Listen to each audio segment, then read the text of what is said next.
Guido. Hi. Guido. Uh, Guido. Guido. Guido. um, Guido. Guido. Guido. Guido. Guido. Guido. Guido. Guido. Guido. Guido. Guido. You're never going to be a hairdresser. are you crazy? Yeah.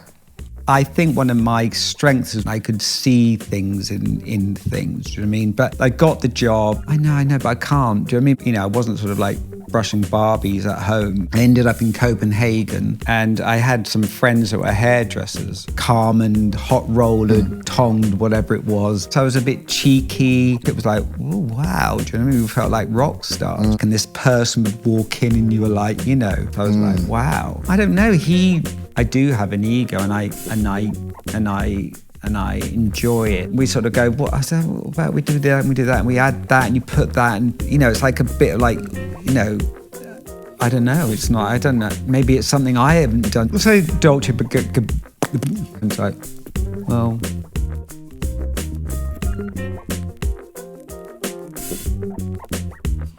That's a good one. Working at McDonald's, working in a sex shop, I don't know, just being a kid, do you know what I mean? Yeah. Do you know what I mean? Do you know what I mean? Do you know what I mean? Do you know what I mean? Do you know what I mean? So, do you know what I mean? Do you know what I mean? But gel, do you know what I mean? Do you know what I mean? How long do you want to carry on for, Guido? You know, yeah, so amazing. Hairdressers are a funny breed of people, I think. We are, right?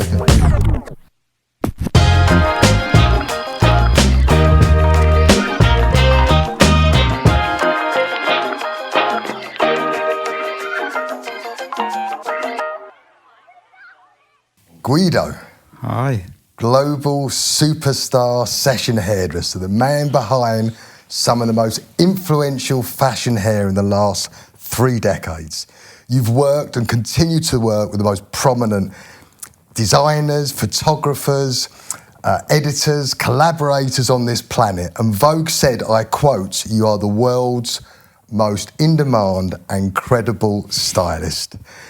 Did you always have this burning desire to be the best? No, because I always thought I wasn't going to be the best. When I grew up in Bournemouth, which is a seaside town on the south coast in Dorset. And I was kind of the least likely to, you know, I left school at a very early age. I went to a secondary modern school. And I left school when I was actually 15. I didn't take any exams. And I didn't feel comfortable in school. The whole thing didn't suit me at all. And I think my father was very worried about me and said, you know, what are you going to do? You know, back then in the 70s, it wasn't such a prosperous time in this country. It was like a depressed time and people weren't, you know, there was recessions going on. And, you know, you either kind of, you know, did or you didn't at school. Do you know what I mean? It was like you either were going to go to college or you just got a job somewhere. And I didn't know where I kind of fitted in, what I would do.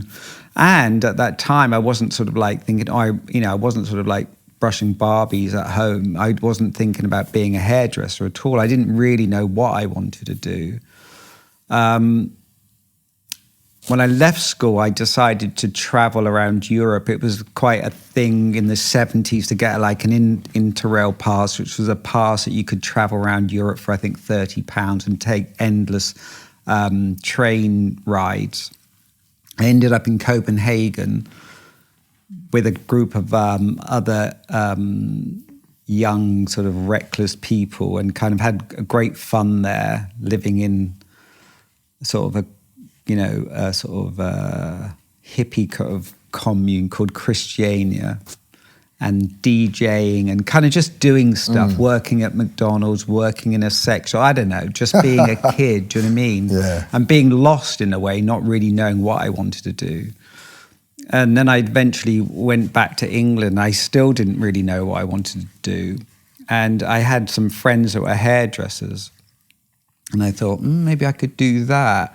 But it wasn't sort of hairdressing I was so interested. I was interested in the style of it. Like when I looked at, say, girls in my hometown, back then they maybe all had like Farrah Fawcett hair. I was intrigued by the sort of transformation from the Saturday afternoon they went in to get their hair done until they come out Saturday night and go out Saturday night with their look on. Do you know what I mean? Their sort of new Carmen, hot roller, tonged, whatever it was, sort of Farrah Fawcett Major. There was interest, but I didn't know what that was. I was certainly interested in style. I kind of looked at people with a lot of interest. It was a very interesting time, that period, because it was like punk and the sort of, you know, when street style was beginning. So you saw on the streets people inventing themselves, and a great way to invent yourself was doing your hair. So in the 70s and early 80s, the sort of hair thing was explosive, you know, and great and fun and crazy. So I was interested in that. And I think through all those things, I didn't know, you know, it was a different time then. You didn't know about magazines and how you got jobs. It was a, you know, it was a very kind of, you either thought you were going to get a job in an office or a job, but you didn't know about this world of fashion or that. So hairdressing maybe was a way I could have got into something to do with it, if that makes sense. So I decided to become a hairdresser, and I thought, well, if I'm going to do hairdressing, I want to, you know, I heard about Vidal Sassoon, so I decided to see if I could get an apprenticeship there, and I wrote off and I got an apprenticeship, so I moved up to London. And what did your mum and dad think about you doing hair? My dad was really like, not into it at all. My mother was very supportive and said, you know, let him do what he wants to do. And he's like, what is he going to do that? You know, there was lots of arguments at home about it. And I don't know if it had like, you know, it wasn't sort of the job a father wanted his son to do, because it had some connotations to it, do you know what I mean? That, you know, what you want to do ladies hairdressing for. I mean, there was something, it was like, hairdressing always felt like a job that if you couldn't do anything else, you got into hairdressing, do you know what I mean, sort of thing. It didn't really feel like, you know, like a career path that was going to like blossom into anything kind of thing, which I think maybe was the driving force in me to sort of push it during when I realised I was okay at it, do you know what I mean? To show him. To show him, yeah. Do you know what I mean? I think there was definitely that to it. And I think that stayed with me for all my career, you know, really has. Do you know what I mean? But I got the job at Sassoon's in South Molton Street in the early 80s, when Sassoon was kind of at its height after the 60s, you know, 60s when Vidal sort of reinvented or did those haircuts, you know. But the 80s was a very kind of like... strong time for Sassoon sort of, you know, sort of look. And I loved being in that salon in South Montreal because it was like a catwalk of like people walking up and down. They had all the top boutiques, and it was just a great time to be in London. So I loved that part about being in London. I didn't really get on working at Sassoon. It was such a strict regime, do you know what I mean? It was like, you know, it was like a military kind of operation, you know. Working there had so many kind of rules and regulations. I didn't really fit into it that well. I was that bit older. I wasn't like 16 where a lot of people start. 21 was you? 21. So I was, you know, because I'd already been sort of traveling, and then I was back into this very sort of like conformed sort of schooling and wearing brown unflattering dungarees and like all these kind of, you know, funny kind of things. But I heard you say, though, that it was a very important part of your journey and success, even though it wasn't completely for you. No, completely. I think I've always said that small time I spent at Sassoon's really informed me, and even the discipline that they kind of structured themselves with it definitely, the whole thing informed me. The pictures around the salon informed me, and then later I've gone on to make books that kind of look like that. Do you know what I mean? So, you know, I think one of my strengths was I could take things in, and I could see things in things. Do you know what I mean? But as a training place for me, it didn't work out, which, you know, was disappointing because I kind of got fired. Well, I did get fired. That's very well documented, you being fired. But why did you get fired? Because I think I was kind of rebellious. I was a bit cheeky. I think I probably didn't feel I was up for it. And so I kind of rebelled in a kind of, became sort of like, I don't know. I think I like, you know, when you rebel against a parent or something, I was like rebellious in it. I'd kind of muck about and I wouldn't get the models in the evening and I'd always be getting sort of told off. But I could also charm people, the stylists and the art directors. So I had this weird kind of thing going on, but actually I wasn't really doing the curriculum right. And then, you know, we would fill in the appointment book with fake appointments on a Saturday. So, you know, we you know, me and a bunch of the other assistants and things, it just didn't gel. Do you know what I mean? And then I got called into the office. It's, you know, this kind of thing. And I got told that you're never going to be a hairdresser. Never going to be a hairdresser. And this isn't the right place for you. Hairdressing isn't the right maybe career for you. How did you feel when they said that to you? I was probably quite relieved to get out of it in some way. Do you know what I mean? Because it did feel restrictive, do you know what I mean, to me and to my personality, but also disappointed because Sassoon at that time was like a badge of honor to be working there. It was like, you know, and I was like, and, you know, if you sort of said to other hairdressers where you work in Sassoon's in South Montreal, I had like a cachet to it and credibility to it. And then suddenly you were, you know, out on your own in this sort of like London with no money and trying to find another job. And, you know, there was this Trevor Sorby, there was like Tony and Guy around as well. But I sort of started to sort of like circulate around other sort of smaller salons. And I ended up working for a salon, I mean, it was successful, and his name was Clifford Stafford, and it was just around the corner in Duke Street, and it was like a real ladies' hairdresser. It was very finished hair, lots of blow drying, setting, and you know, very different to Sassoon's then. Very different to Sassoon's. And when I was there, very kind of soon on, one of the girls, a girl called Carmel. Carmel. Do you know her? No, but I've heard you talk about her. Carmel. She was like a great character. She's in. You know, her hair's imprinted in my mind. It was like curly, and she used to put it into like a little sort of 50s roll, and it was pink, very at the time, you know, very 80s. Because she took you on your first ever She took me on a photo shoot. I carried a bag. We went on this photo shoot.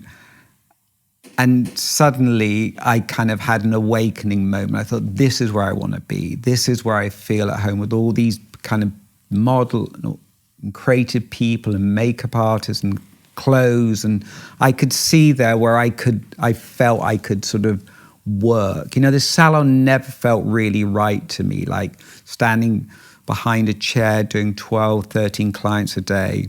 It didn't feel that I could really express myself or how I needed to. Did you end up on the floor though as a stylist, or was you still an assistant? I just got to the point of it and then I didn't do it. So I never actually went through that kind of journey, do you know what I mean? And I know there's a skill to that, there's an art to that, but I kind of knew it wasn't my art. I knew it wasn't my skill. And because we were going on this photo shoot, that's when I realized that, you know, that's where I wanted to be, because it ticked all the boxes of like fashion, style, and meeting people. And I felt the language I could sort of, it was the right language for me. Do you know what I mean? I understood people. Do you know what I mean?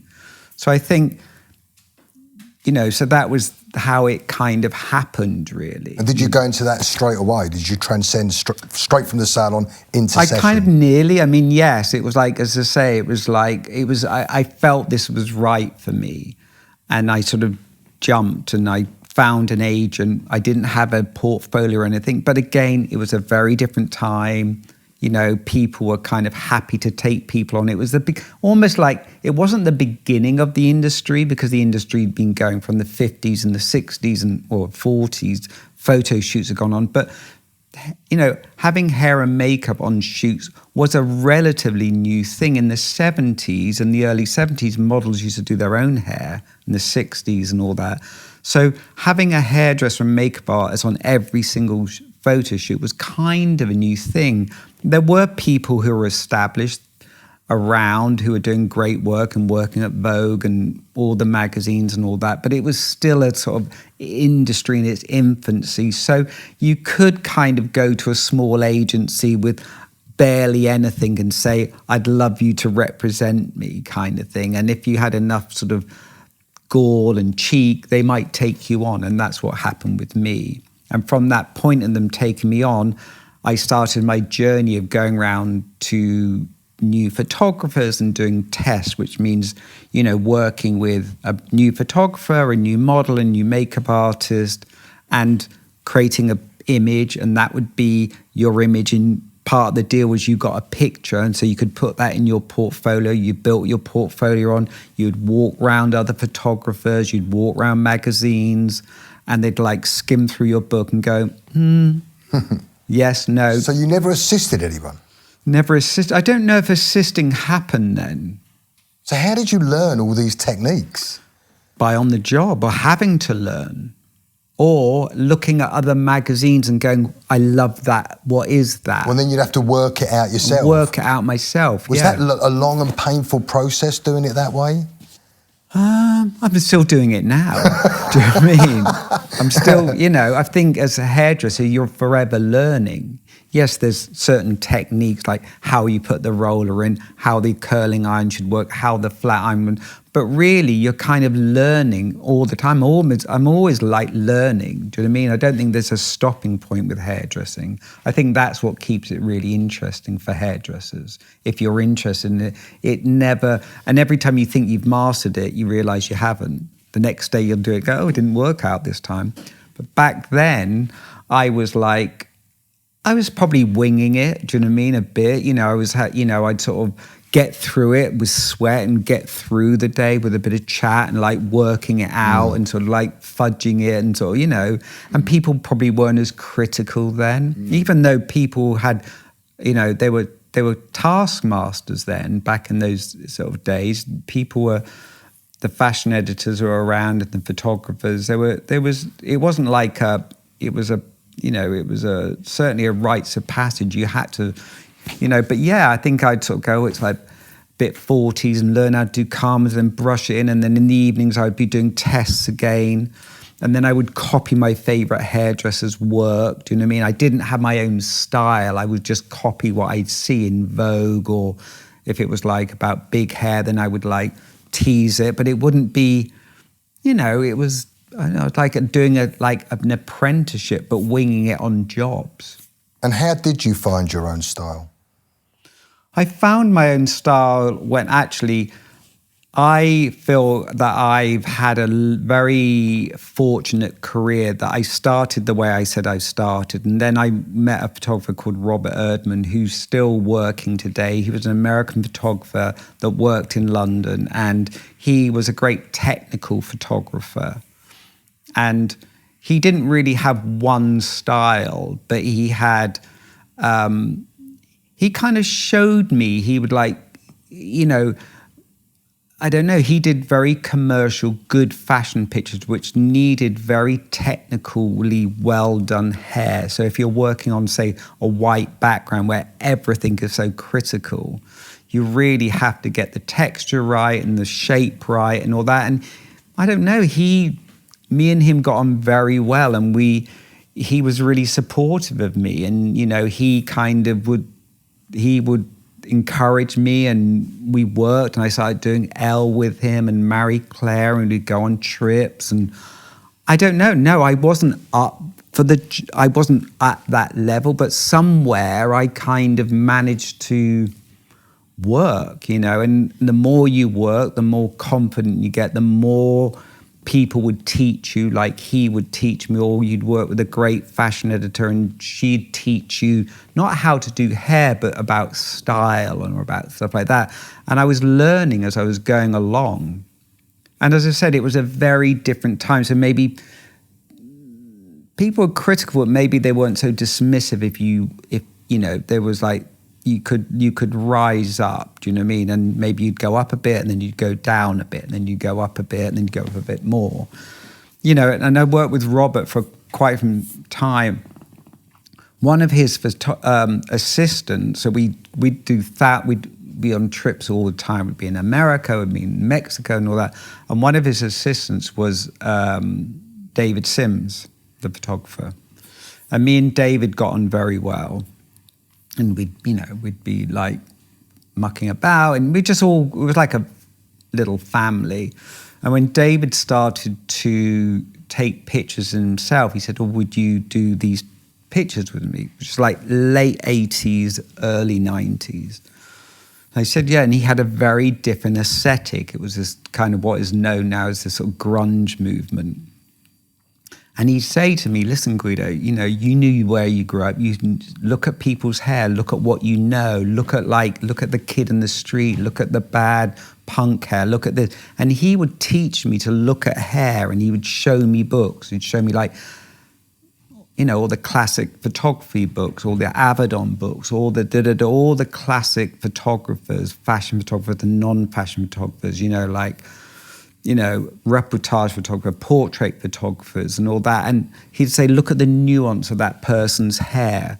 And so I was being taught to look at things, do you know what I mean, by someone who had more insight than I did. And then I'd go and work with him, and he was doing this kind of new photography, which was more, it was like a raw idea of beauty and fashion. And sort of the poster child was Kate Moss, but then she was just this little girl from Croydon, and we were doing these sort of pictures, and they became fashionable, and then kind of, it became what it is, and we kind of all got lumped in with that kind of movement. So that was the sort of like, from the Robert Erdman kind of like technical thing, I went to an untechnical thing, and then suddenly I felt I was like creating myself, because nobody else was doing that. So this very naturalistic, some would have said sort of, bad hair. So all the things that you didn't do with hair, we were doing. All the things you didn't do with clothing, all the positions that the girl was being put into were all anti what had just happened, which was the supermodel kind of era. So it was a reaction to that, and we were the kind of gang that were doing it, this London sort of group of people.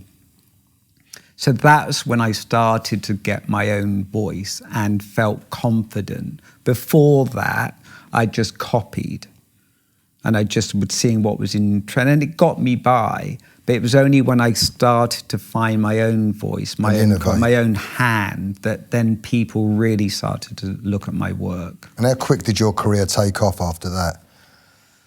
Well, before that, it was doing all right as well. I mean, just at the same time, I'd just done that George Michael Freedom 90 video. So that with all the supermodels. With all the supermodels, which is was this sort of epitome, it was the sort of opposite of what I was doing in my kind of with David. Do you know what I mean? I did that, and I was sort of doing like working in a magazine, but suddenly it went to another level because people from America and all over the sort of fashion world were looking at us, because we were like the new kind of mavericks of fashion.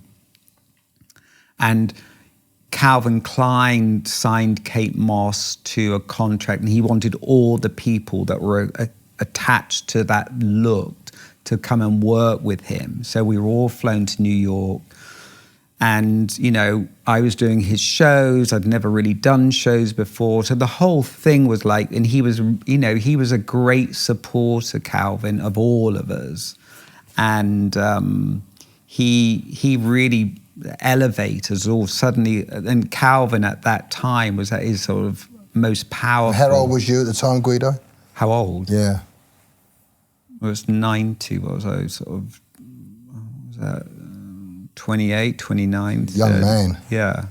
And suddenly you were sort of thrust into this thing, and suddenly like in America, we're all there, and it's like, all the Marky Mark pictures I was doing with, all that stuff with Kate Moss, and doing his runway shows, and we were all being interviewed about this new look. It was like, oh, wow, do you know what I mean? We felt like rock stars, do you know what I mean? It was like, it was great. But I kind of, so that was like the sort of, wow, do you know what I mean? that was the moment I felt that I'd sort of actually was doing something on my kind of own with my own aesthetic. And tell me this, what's the biggest challenges you face now in your career, now you're at the pinnacle? Well, like I said just before, I think hairdressing is a funny thing because every time you think you've mastered it, you realise you haven't, do you know what I mean?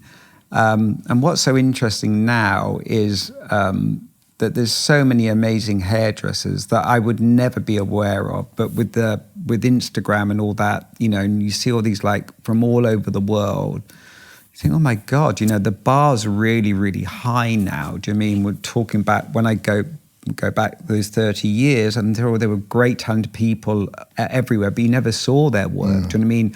I was very lucky that my work was in a platform, then magazines and stuff, that people looked at it. Do you know what I mean? That they could find your work.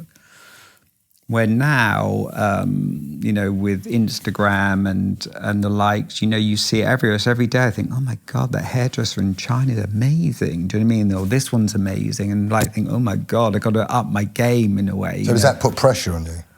Yeah, I mean, you realise how good people are. Do you know what I mean? Those people would never have been seen before. There might be 5 of us that our work would have been seen, do you know what I mean? Yeah. And then suddenly, whether those people will ever get the shows and all that kind of acclaim, maybe they never will.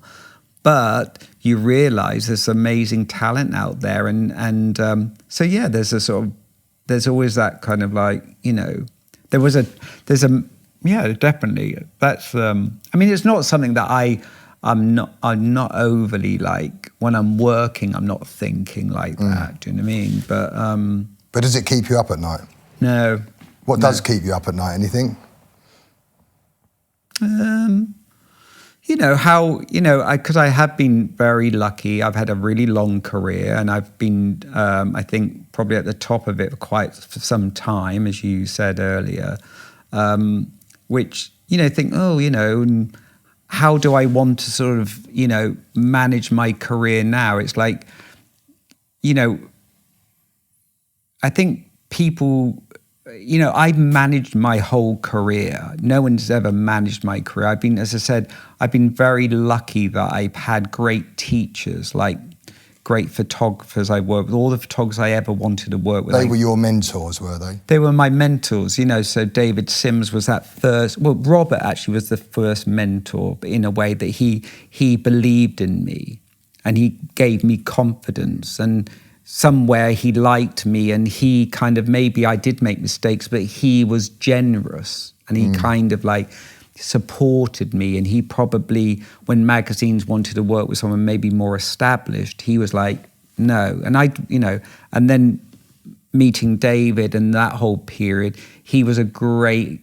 mentor teacher to me. He made me look at hair in different ways. He made me, kind of be aware of what I grew up with, and don't throw that all away. That's your history. Do you know what I mean? What do you know about Hollywood? Nothing. You said you know about the kid down the street who made his hair into like a 5-foot mohawk or a bad wedge, or, that's your lane. Yeah, that's your library. Do you know what I mean? So use it because you'll do it the best. Do you know what I mean?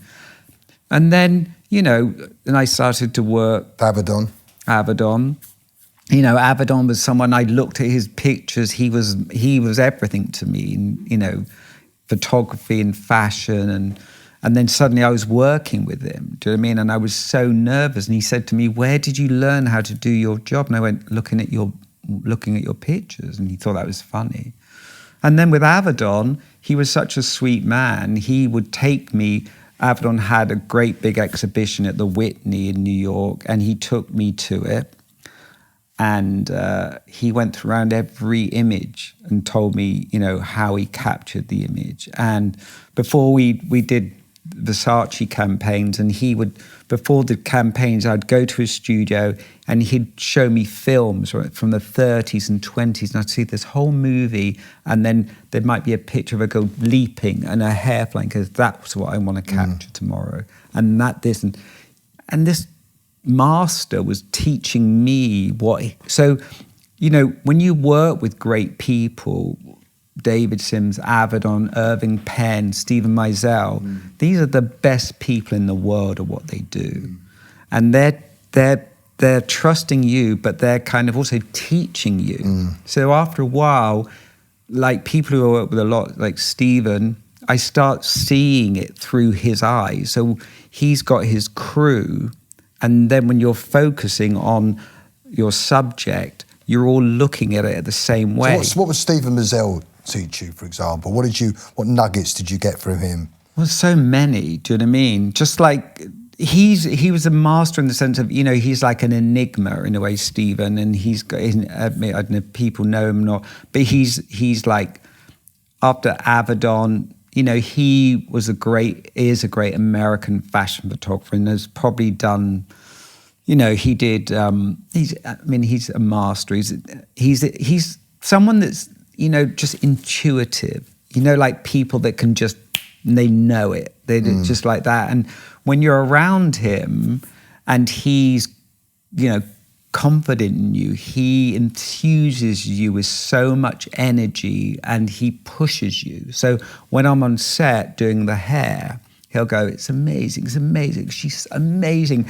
And he's sort of building he's behind me, you're the model, I'm doing the hair, and he's telling me that I'm making her look so amazing. He'll go, push it. So you're making it more and more and more and more. And he said, so he's like, he wants to push his picture, but he's also enthusiasing through you with like confidence.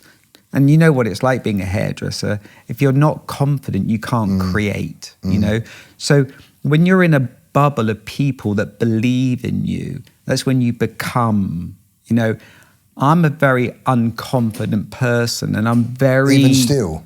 Yeah. I find like I can perform, do my work well when I know people think I'm good. If they're like doubting me, I'm like, it throws me. And do you often get people that say they don't like what you've done? Well, and now I don't work with those people. No, I don't, and I don't now, but I'm still...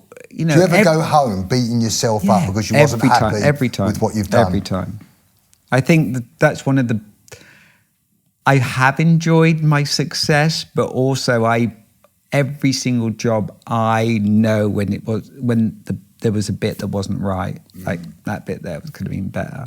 Always. Every single thing I do, there's always a criticism. I could have done that better. I could have executed, I could have worked with the team better, I could have explained the hair better for the team. There's always something.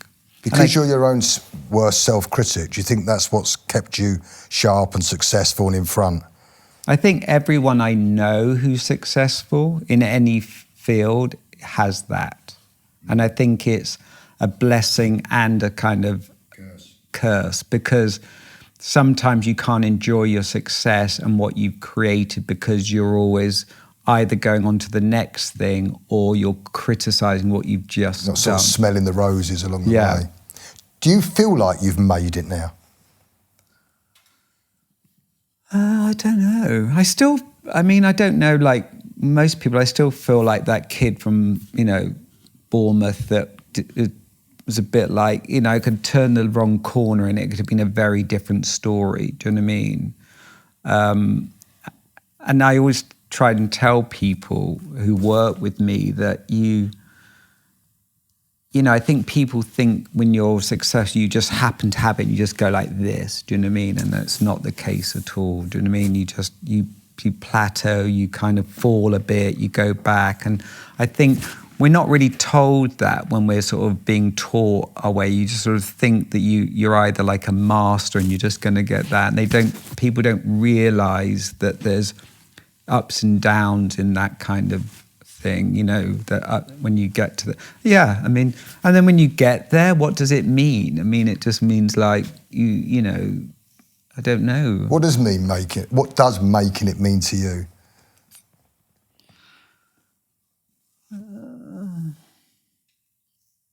What does it mean?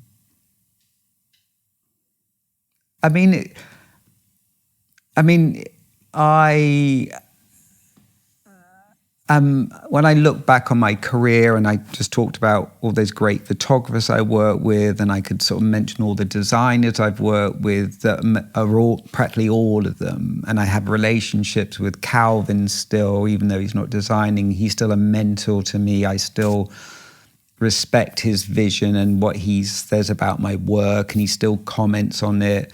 You know, to work with someone like Miuccia Prada for 25 years, or Valentino, or whoever it is, to be around these people and them to value me is, you know, it's obviously it gives me a thrill for sure. I don't know what having a long success means really. I mean, I think it's hard because somewhere you do have an ego, right? So you know, it fuels that ego, do you know what I mean? But it doesn't satisfy the ego because nothing will, do you know what I mean? So you kind of realize that it's hard to let go of it, you know. I'm sort of saying, like, I'm 60 now and I've had such a great career, and I sort of think, oh, will this go on forever? Do I want it to go on forever? You know, what would be the next thing? Or can I let go of people going, that's amazing, or you're amazing, or I love, you know, or now I've been doing it so long, you know, these people go, oh, I loved your work in the 90s, or I loved your work, you know, it's sort of like, wow, do you know what I mean? Yeah, I don't know, it's complicated. I think it's that idea of being able to let go of things in life, isn't it? That's a strength in itself, to sort of go, okay, I've done that, and I'll you know, I can let go of people, you know, patting me on the shoulder and going, you're amazing, you know, or whatever, you know. Yeah.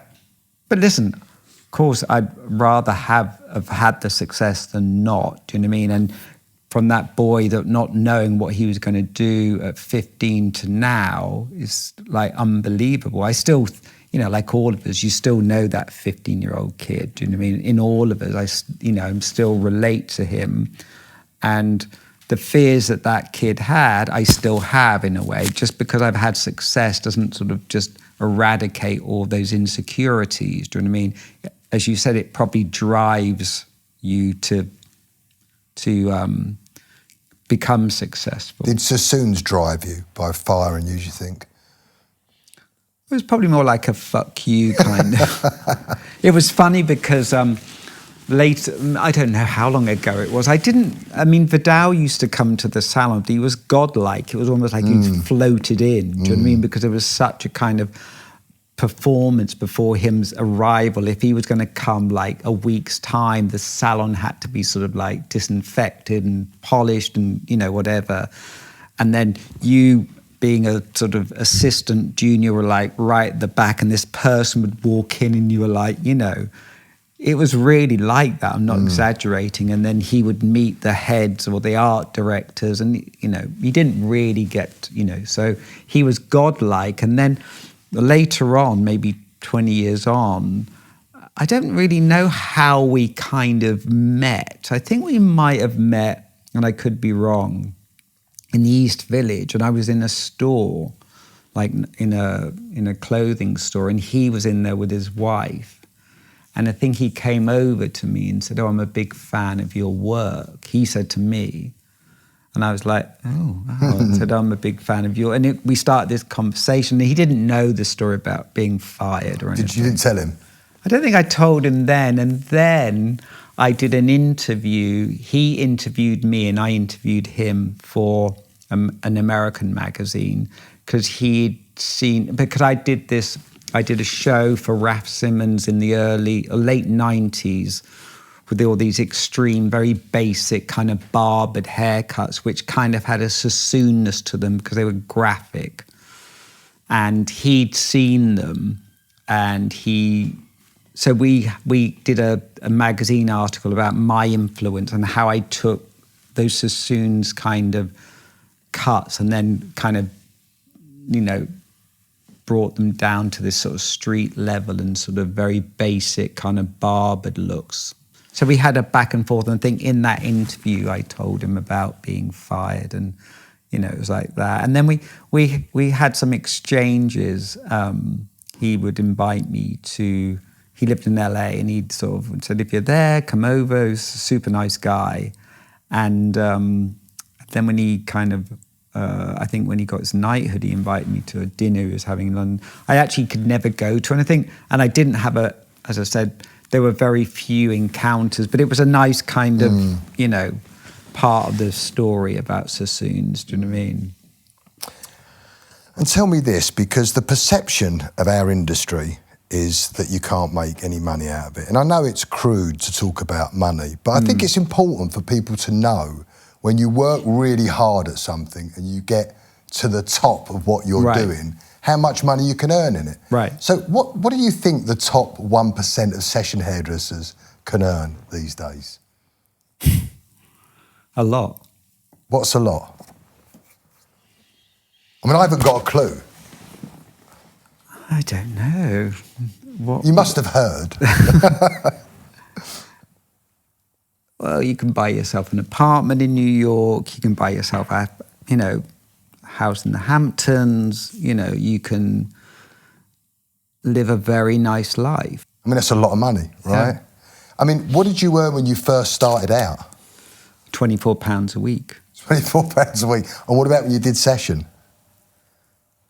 What did they get paid a day?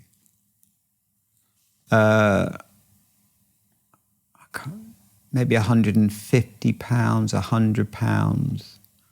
And how long did it take you, in the session world, before you thought, yeah, I'm earning a bit of money now, I can get by? I think I was very lucky. As I said, I think not lucky. You make your own luck in life. I think you don't just get luck. Nothing just gives to you. You have to make your luck. Do you know what I mean? I worked really hard. I mean, I didn't really have another life. So I didn't have boyfriends, girlfriend, nothing.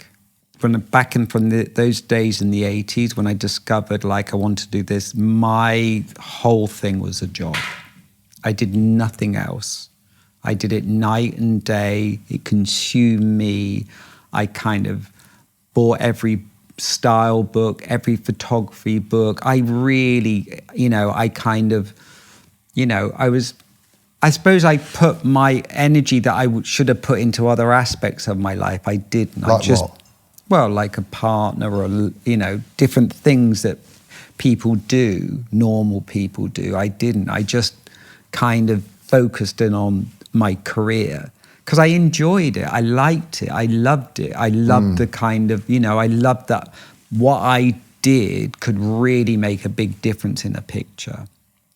The hair, Avedon said to me, without the hair, there's not a fashion picture. So, he said, what you do informs me of who the woman is. If that's wrong, then it's wrong. Then it doesn't work. So when you look at great fashion pictures, the hair is crucial to that great image. Any iconic picture of anyone, normally the hair is what would bring you into them. So I learned that. And so I knew when I went on a job that I could really help make, an image better. And that then people really wanted me, do you know what I mean? When they knew I could do it really well. And that gave me something. That was something your calling. Yeah, I never thought being that kid, I never thought I'd have that. And these were people that I looked up to, do you know what I mean? These were the best people in the industry. We were sort of at one point I was being flown in on Concorde to New York. I remember one time I did a Versace campaign with Kate Moss. And it was a great campaign. It was one of the best things I did with Avedon. And, back then we shot for a week, and he didn't get one dress. They didn't like the one dress or something. They flew me and Kate back in on the Concorde for one day and back out. I mean, it was crazy rock star stuff. I mean, it never went to my head. I was never but of course I was I'm on the Concorde, do you know what I mean? It's and then I'd be on the Concorde doing stuff there was fashion rocks, the MTV Awards, and they'd fly me on the Concorde. There was there were these moments, pinch me moments. I was wow. Do you know what I mean? You say it never went to your head? Did you always feel you was quite humble? Yeah, I always would go back home. I never went to the party. I never Really? I never went around after major, wasn't it? That I kind of would always, and still I still do that. I'm never like at the party. I don't need that kind of confirmation about. I either know it was good or I know it wasn't good, or it could have been better. But I was never sort of personally the sort of person that needed to be around the crowd afterwards to self-congratulate. That kind of made me feel awkward, or made me feel, I don't know, I didn't feel comfortable in it. So the work was the thing. It wasn't anything attached to it afterwards. You know, I didn't live the fashion lifestyle at all. Right. Even though I'm very embedded in it. I never. And do you think it's important to be humble when you're a top dog? I think you have to be realistic. I think you're only as good as your last thing. I mean, I always believe that. Like, I can look back and I could say to you, Lee, look at my work in the 80s, look at my work in the 90s, and what did you do yesterday? That's all that people really care. I mean, yes, in my kind of, when I dead and gone, maybe there's like, look, he had a long career and this and that, but really my client or people that book me only want to know that I'm going to be good tomorrow. They don't care what I did today. So, and each day is a new problem. So I could even work with one model one day and do an amazing job. There's another set of problems the next day, and it might not go as well. Do you know what I mean? So you can't sort of rest on any laurel. I can't. I mean, I'm always like, I don't know. Yeah. So, I mean, when you say humble, it sounds like I'm not. I mean, I do have an ego, and I enjoy it that people like my work, and I am still working and all that. But I think when you buy into that too much, it's a mistake. For me, it is anyway. Because I don't know, you're buying into the fashion business, into a very kind of precarious world. Do you know what I mean? So you said to me earlier that you can have up to 70 hairdressers in your team.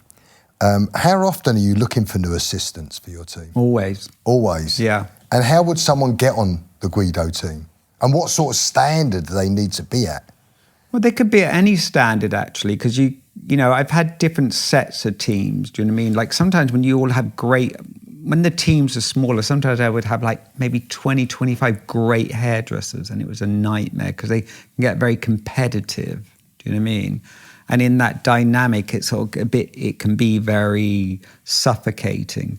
So I always think I like to have like 12, 14 that are good hairdressers that I know really well.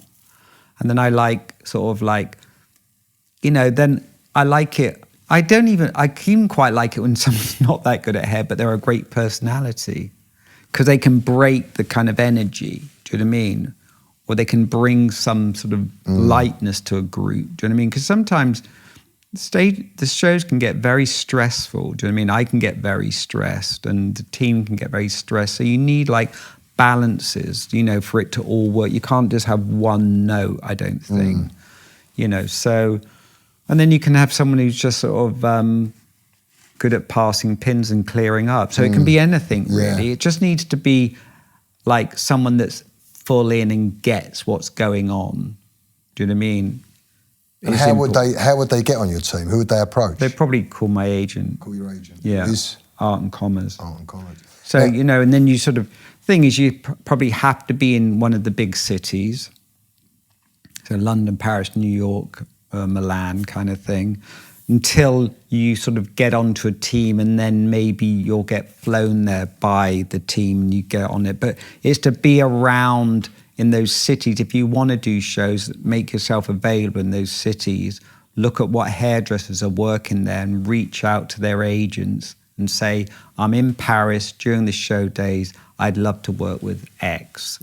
And that can be me, could be me and Eugene, me, Eugene and Duffy. It could be like, whoever's in Paris, and you could work with everyone. And then you could find out who you kind of bond, because everyone's got different personalities, everyone has different ways of working, and then you find your way. So I think, that's the way you do it. And would someone have to go into it full time, or could they still work in a salon? They could work in a salon, yeah. Because I think, the shows aren't all the time. I think you have to do what you have to do, right? And if you have to earn money in the salon, you earn money on shows, but it's not so much money, I don't think. I'm not quite sure what an assistant gets on a show, but it's invaluable what they learn, right? I think I say to people, like, if you keep your eyes open, you'll see a lot. You're seeing, because how to put a pin in, how to like twist the hair in it, you know what I mean? It's like, there's so much going on, do you know what I mean? And sometimes there's, a lot of the times now we're prepping hair, we're prepping wigs, and we're prepping this, and we're doing, there's like, and it's like to take it all in, do you know what I mean? And to sort of, I think sometimes I think I get frustrated because hairdressers are a funny breed of people, I think. We are, right? And I've sort of homed in my kind of skill set and know what I'm good at and know what I'm not good at. And so I stick away from what I'm not good at, and I kind of stick to what I... And what are you not good at? Well, I wouldn't be good at getting up on a stage and showing somebody to do it, and like, that... But is that just because you haven't done it much? It's not something I'd want to do. Right. And my kind of hair really is I can do kind of a bit of everything. Now, do you know what I mean? Like, I can do this and that. And if I can't do it, I will find a way to learn how to do it. Do you know what I mean? Or get someone to do it? Get someone to do it, or like, but it's... Now I kind of work more as a team kind of thing, because I have like 3 hairdressers that work with me, like I have one main girl, Sandy, who's been with me for 20 years. So we kind of work off each other. Do you know what I mean? It's not like, we sort of go, what? I said, what about we do that and we do that and we add that and you put that, and, it's like a bit of like, a menu, and we try it out, and then we sort of work it out and go like that. And if she's better at it, okay, get on and do it. If I'm better, get on and do it. It's like, we all have our strengths in our hand. You're never going to be able to sort of do everything. Do you know what I mean? We all have our strengths. And in my team, there's people that are better at one thing, not good at another. So you have to learn how to use the team to sort of, bring them up and down. Do you know what I mean? You can't just like, if I'm doing a hairstyle that like, I know lots of people haven't done for a while, then I'll do a practice. Finger waves or something. Things like finger waves, weirdly, if you can do it, you can do it, so it's like done. And if you can't do it, it's like a pain in the neck to learn, do you know what I mean? So maybe you wouldn't be able to learn for the next day. So I would like find hairdressers that can do finger waves, do you know what I mean? Specifically if it's that kind of thing. But yeah, we will go into a room and I will like train, or even maybe I haven't done it. I don't know. I don't know. Maybe it's something I haven't done. So we sort of work out how it's, how we're going to build this shape and how it's going to stay on. It's like, you don't instinctively know always everything. You have to sort of, if you're doing like Marie Antoinette hair, it's like, well, how can we do that? Keep it on the head. And you've got to do it on 70 models, and it's got to work like this, and it's got to be coloured, and it's like, so it becomes very technical, like how you're going to make it all happen. So then I sort of work as a team. We all work together. And tell me this, your team, you've got a lot of hairdressers on your team, 50, 70 hairdressers. But I'm very curious to know, what does your team look like as far as the business side of Guido? I mean, do you have like a CFO, for example, someone that handles the finances and the cash flow? Because this sounds like a big production. Yeah, it is. But I have like 2 producers and an agent. So when I'm going into doing those shows, the agent's negotiating all the fees. And then the producers will put, all the flights, all the hotels, all the transport. Do all the operations. Yeah, all the like hair extensions. You know, we need bags of hair extensions, even if you're not going to use them. But then they're like billed out to each person that use, you know, every designer, if they, you know, the packs have to be marked up. That was 10 packs there, that. They want wigs, have to get a budget for wigs. Can we even get the wigs? You know, and these are full time, are they? These are full time, yeah. So. And what about your social? I mean, is that something that someone does for you, or marketing? Oh, social. I mean, my social's not that. I now do my own pictures for my social thing. I just do it on my iPhone. So I sort of quite enjoy. I go to just like a little studio and get new models and bag of wigs and curling iron. And I just do that and take the picture, and that's my social. And then somebody posted me. I don't have a kind of whole thing. I mean, it's just these headshots. What about stories? You're not interested in doing stories? Because I imagine your stories could be like phenomenal. Hair stories? Well, no, like on Instagram you have the stories, don't you? Like the behind the scenes. Yeah, to be honest, I haven't really embraced all that as well as I should have. I find it's another job. You actually really do need someone to do it. And no one does that for you at the moment? No. I mean, somebody, because I don't know how to post a picture. You don't? No. So somebody might want to choose to post the picture. I take it? I take it and send it to them and say, can you post this morning? And I do these sort of Instagram shoots probably every 3 weeks. So I probably get 10 girls, models, boys. You don't get behind the scenes? You don't take lots of film? That, no. I keep thinking we should do that, but I never do it. I don't know. It's like, it feels like a lot, all that. But then if you had someone on the team doing it, I know, then it wouldn't be anything for you to do, would it? It'd yeah, just be somewhere maybe I'm too controlling, so I don't really know what's going on with it. I don't know. There's some block to it with me, apart from the single image that I post. And I keep saying, and I have meetings, you know what we've got to do? Backstage. You know what we've got to do? We've got to do little... And everyone goes, yeah, and then we never do that. And then my boyfriend says to me, you crazy? All that stuff backstage, why aren't you like that? All and that content. I know.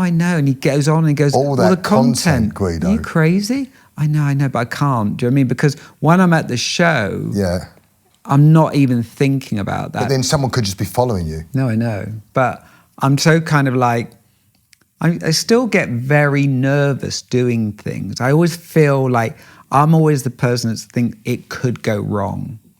But that would be great as well. And you could always edit that out. But you know what I mean? Like, no, meaning like it's not going to go right, or there's a sort of in something, I don't know.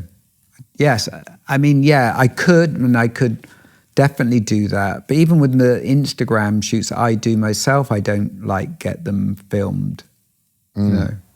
And what kind of boss are you? What's your strengths and weaknesses? I don't think you'd have to ask my team. I think I can be very... I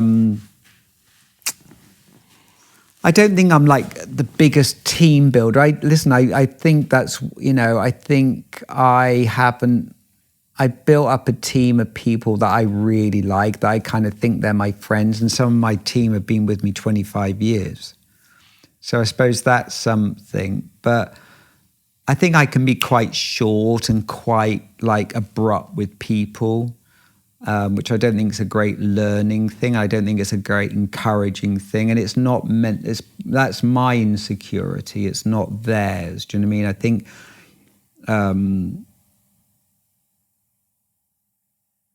you know, I can get crazy and then like, next minute I just have a laugh about it. I'm not like, I don't stay in the moment. Do you know what I mean? It's like, I think I get frustrated with hairdressers when they can't see it my way.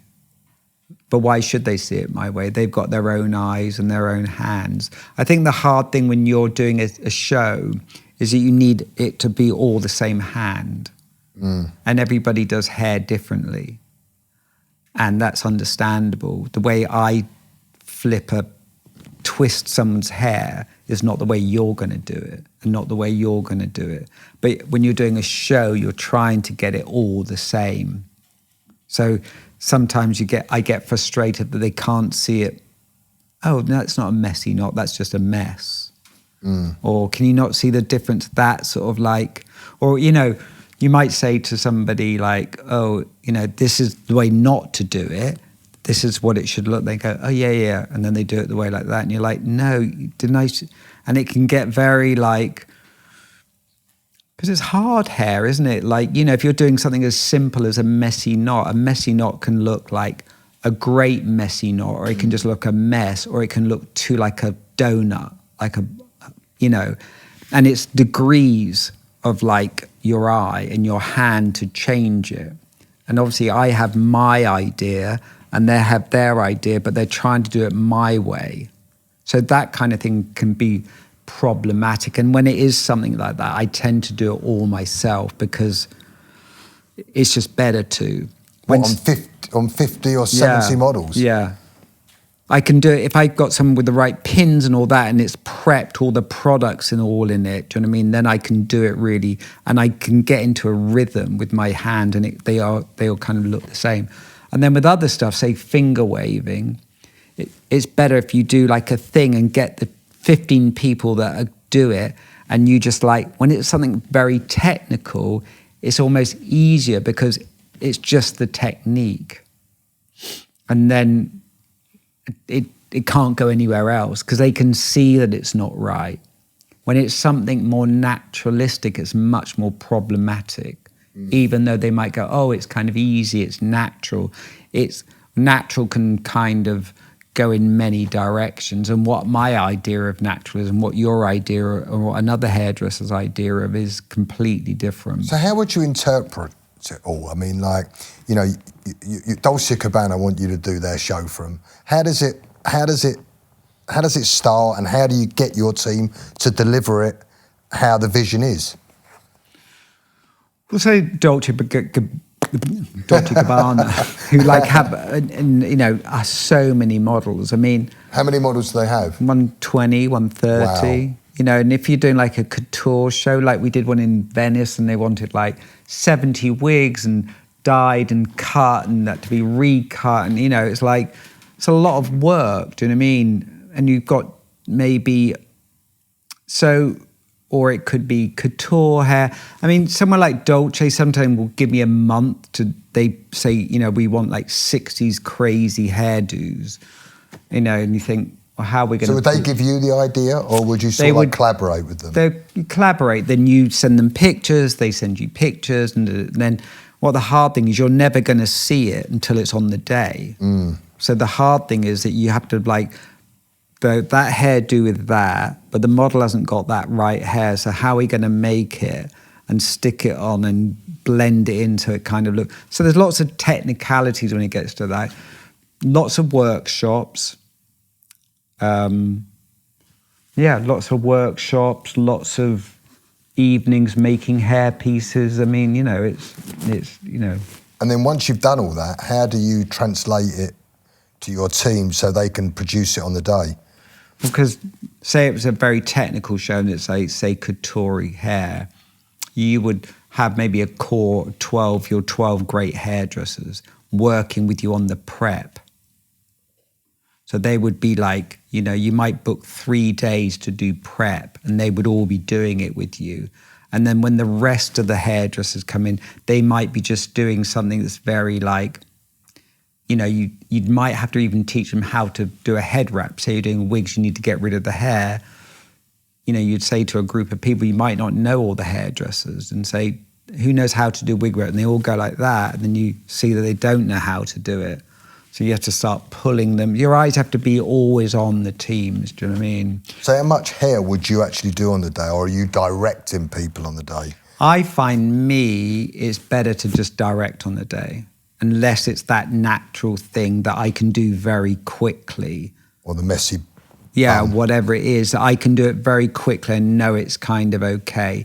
If it's stuff that takes more time, so it's like a blow dryer, extensions or something like that, or curling or something that takes time, my energy can't do it for that long because I'm thinking what's going on over there. Yeah. So if you've got a big team of hairdressers and you're over here, you know, over there, they could be going really wrong. Yeah. And there's no one to say that's going wrong. So it's better really that you have your core team that you know can do it. And then you sort of siphon it off. And then I just keep going around going, it's wrong. And maybe moving the girl, bringing her over here, giving them something they can do. So it's managing it all the time. Yeah. That's the way I find when it's a huge show, it's the best way to do it. Because if you try and do it, it's going to go wrong because you might be able to do 3 good, but what about the other 123 or 7 or whatever it is. How many days in a week, on average, would you work? I mean, do you take weekends off, for example? I must say, after COVID and things, the business has changed. And I live in New York, and there actually aren't so many shootings in New York anymore. It used to be very popular to come and shoot, but people aren't come back to America yet. So a lot of the shootings are in Europe now. A lot of, because of like Milan, Paris, and London, a lot of the shows are here. So a lot of the industry at the moment is in Europe, not so much in New York. And I don't tend to, without sounding too grand, I only really work with Stephen Meisel now to doing pictures. So I'm not at that point in my career that I want to work every day. Do you know what I mean? That's not really the idea for me. It's more to work out how I can do what I want to do, and it satisfies me artistically, and I make enough money to live. But it's not about doing every job and doing everything that's offered to me now. Have you turned down big jobs in the past? Yeah, always. And why would you turn them down? It just doesn't, maybe it's timing's not right, or, you have to go to Paris, and, and it's like, now I do have a private life, I do have a partner. I have to, give to that as well, and I want to give to that. Yeah. And how many days would you be sort of prepping, researching, having meetings compared to doing the actual job? It's funny because somebody asked me if I'd do a hair story for their magazine. And when I get asked to do something, most magazines are very like, you can do what you want, you can photograph if you want to, you can use a photographer, we just want you to do something, which, And so, like on the plane last night, I had this thought, because this magazine, W magazine. Yep. I think it must be 50 years old, so they'd got a 50th anniversary issue, and they said, we'd love you to do a story. And then my agent said, they said, oh, do it on the decades. And I was like, oh, yeah, seems a bit like whatever. And then on the plane, I started thinking, I couldn't sleep. And I was like, what about if I did it on the decades that, so that's probably like, if it's 50 years, it's probably like from the 60s to now, right? So how would I do that but make it me, not just do a 60s hairdo, a 70s hairdo, an 80s hairdo? Because that would, to me, was like boring, right? So how could I do it that it would feel intrinsically a me thing? So then I came up with an idea and a whole thing, which I haven't presented to them yet. So it's all in my head, so I'll see the whole thing. And I'm almost like art directing the whole thing as I'm creating it. And that kind of takes up a lot of my time. And almost now, for me, that's the creative process. And do you normally do this yourself, or are you bouncing it around with people? No, just in my head. And what was that idea? Can you share it yet? Yeah, I suppose I could. I don't know if I'm going to do it. But the idea would be starting from like the 60s. I thought, well, what would be the 60s? And I thought, well, in the 60s, I was a young kid and I used to go to the hair salon with my mum. And she used to have this kind of like, it was like 50s, but done in the 60s sort of hair, right? It was set. So I thought, well, I'd start there.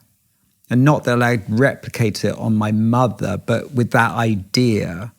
then I thought, well, what was the other thing that really, when I was a kid, did I remember? And it was like those sort of English kitchen sink dramas, like Rita Tushingham, and all those kind of harsh women, like Diana Dawes kind of women. So that was sort of something I was aware of. So I thought, well, I maybe could start the story there, and somebody could write about it as I was doing it. So why would these? So it's more personal. It's not just like Brigitte Bardot in the 60s. I don't know anything about her. Do you know what I mean? But these two women I could tell a story about. And then going to the 70s and Bowie. But how would I do Bowie so it's not just the Ziggy thing? Do you know what I mean? And how could I tell the story of what that meant to me in his hair? And then, punk. Two 70s that really impacted me. I wasn't a hairdresser then, but they were really like informing me. And those Bowie and punk still are in my hand all the time. They kind of, Neuroman, all those subcults that we grew up with, in England, are always in my work. Even if I'm doing like glamorous big hair, there's something in it that feels punk to me. So I would do these decades in my world. So it's a personal idea. It's not just like, so that was the idea. But in my mind, I created it, and I'd get a journalist to write it and write it in my voice about what all those things meant to me. And then when I became a hairdresser, they would develop. So the story would feel about decades, but in my eyes. So I would sort of in my mind, I've art directed it, and I can see it. So, but that would take, but that thing will go on in my mind for some time. It won't just like that. I will like refine it. So I almost know what it's going to be. And then I can say to the magazine, it's this. Do you like this idea? And that's it, Or like when I did my book before Christmas, my Instagram book, my iPhone, I kind of knew how I wanted it to look and how I wanted it to feel, and the paper and the whole thing. Do you know what I mean? I knew what I wanted it to, when I handed it to someone, I knew what I wanted it to feel like before I did even finished it, I mean, yeah. I heard you say that during COVID, you felt very, very at peace. Yeah. Are you missing that now, or are you thriving back on the stress? No, I think that peace was something, because I think, like you said, we didn't really know what was going to go on, did we? So I was out at my boyfriend's in the Hamptons, which is a nice place to be, and we would go walking every day, and this very kind of simple routine was taking place where all this kind of mayhem was going on. Do you know what I mean? We had this very, very quiet kind of walking every day by the beach and through the woods, and we'd find different trails and eating at a regular time and just watching a movie, having a fire. And it seemed very like, and you didn't really know what was gonna come back, what was gonna go. There was fear as well. It wasn't just like, it wasn't just like, oh, I was really calm, but it felt very like, and Bill often talks about those times that somewhere there felt that competition in the world had gone for a moment. That kind of thing that we're always like, a part of had sort of disappeared. People were just trying to survive or didn't know if they were going to survive. I mean, I know it felt a little bit apocalyptic in the very beginning. So I think it kind of brought people down to very basic needs, which was really nice. And you miss that? Yeah, because I think that's all you really do need, those things. Yeah. You just said that recently you worked with Adele and Lady Gaga, and celebrities is not something you usually do. Why have you got into that recently? And do they make you feel intimidated and nervous? When you walk into a room with Lady Gaga and Adele, are you nervous? No, not really, because I treat them very much like, obviously, you have to be a bit sort of slicker than if it's a model, because there's time restraints and they kind of expect things to be kind of worked out for them. But both of those girls are fantastic. You know what I mean? They're both fun, professional, and a joy in a way, because Gaga's very into the idea of being part of the process. I mean, say for that job, which was for British Vogue, you know, I wasn't sure exactly what I was going to do, but I knew we were going to use a lot of wigs. And you can't say, well, I'll do 2 wigs, and if she don't like them or they don't work, you can't do that. So I sort of prepped like, you know, maybe 18 wigs. So there was a lot of prep for that. So there's a lot of prep. And then it's like, you know, we did one like, you know, Louis Couture's kind of thing, and I wanted it in like a soft violet, wasn't the right shade, and all these hair pieces, and you don't know if it's going to work, you know what I mean? You just don't think, oh, it's going to work, and you can't just say, well, that's the hair, and then, so yes, you know, it's a lot of prep. And with Adele, I know I wanted to use lots of hair pieces. She's got an amazing head of hair, but I wanted to really exaggerate it. And, you know, so it was like, I don't know, we probably made, 10 hair pieces all sewn together. So there was tons of hair, all and things, and it all had to be dyed the color of her hair. And, you know, I didn't know her, so we were looking at Instagram. There's not so many Instagram pictures of her at that time, so I wasn't quite sure that what the root and the ends were like, you know, so, you know, back and forward guessing, do you know what I mean? And then setting them all, that's all done prior she gets there. So when she gets there, you kind of go, you know, oh, this is what I was thinking. She goes, oh, great, I love hair. You know, like, blah, blah, blah. She's a really fun, you know, professional. She's amazing. Do you know what I mean? So was it a good experience working with these celebrities? Is Amazing. it something you'd want to do more? Did it heighten what you do you think, working with these really famous people? Did it take it up another notch? I think what was so great about both, I mean, because we did both of them in a week. So I think it was 2 days of Adele and then 2 days of Gaga, was how respectful they were of everyone. You know what I mean? They're huge stars, but they brought a lot of respect to everybody on the team and all my assistants. And I had like 5 or 6 people there.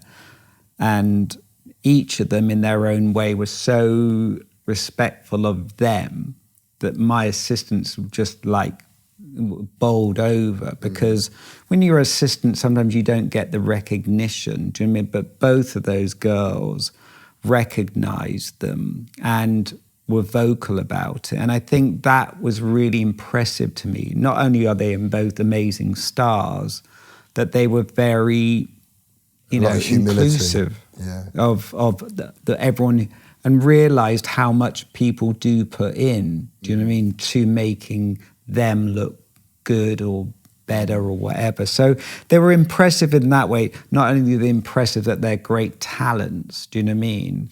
I mean... Where they treated people. But where they both treated people, and where also they embraced doing the pictures, which was really good fun. Adele, you know, being, you know, hysterical and great, and, you know, and also being, I think we're in America, but it was, you know, all English people. She was like, oh, you know, she was, you know, she was in her element, and very, very funny.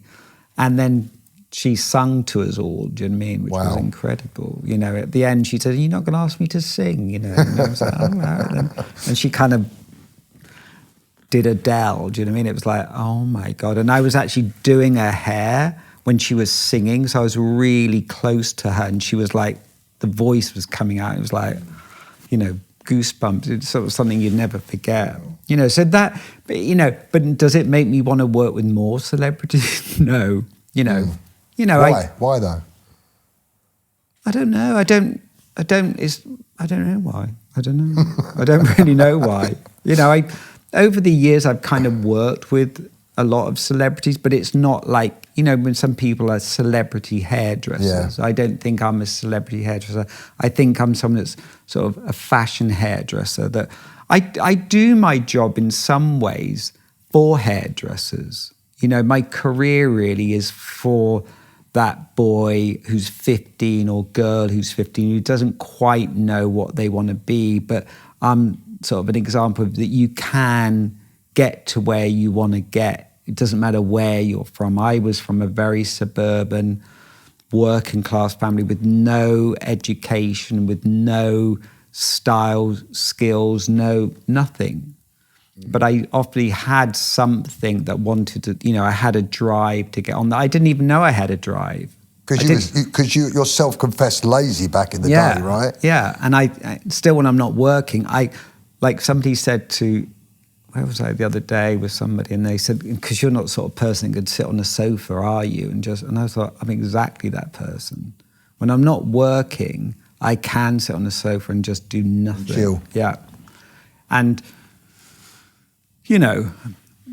but no, I suppose sometimes I do feel like I do my job, I do want to, with hairdressers, I don't want to say you can do what you want with it. Do you know what I mean? You can take and do, whether you want to work in a salon, whether you want to do what I do, whether you want to work with celebrities, whether you just want to do your own Instagram and create your own world, you can do what you want with it and take it as far as you want. And that doesn't have to be where I've taken it, do you know what I mean? And it could just be where you want to, but it's like, I feel like with hairdressers, because I know this is for kind of hairdressers, this chat, is that a lot of them are very unconfident, do you know what I mean? And they overcompensate for that by being kind of crazy and silly and not like that.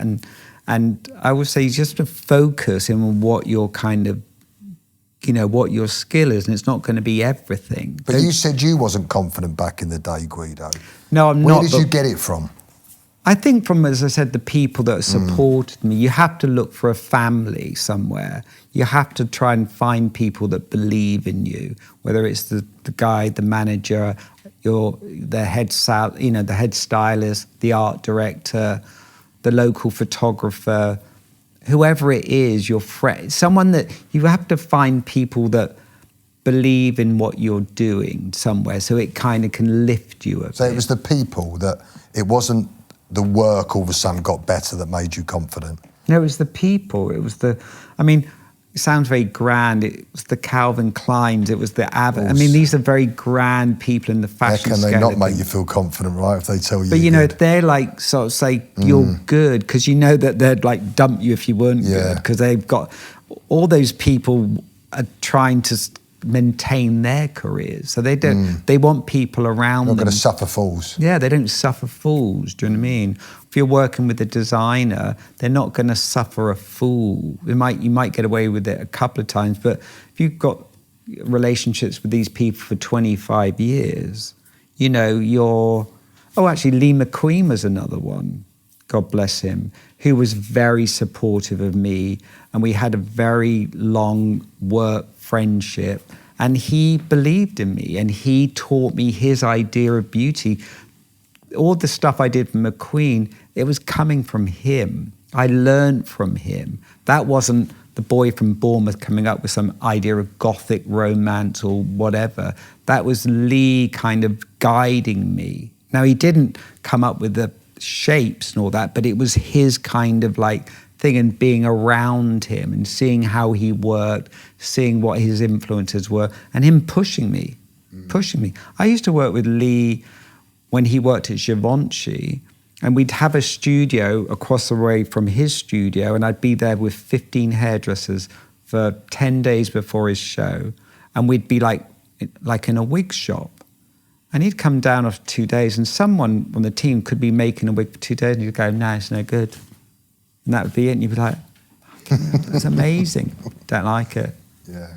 Didn't give a damn. And you were like, next. And it was like, it was like training. It was like, So these people sort of believed in me, and they kind of pushed me. They kind of believed I could do it. Do you know what I mean? And I think, that's something that I always try to sort of say to her, just go with your strengths. If you're like from the middle of north of England, you're not probably going to know about Hollywood.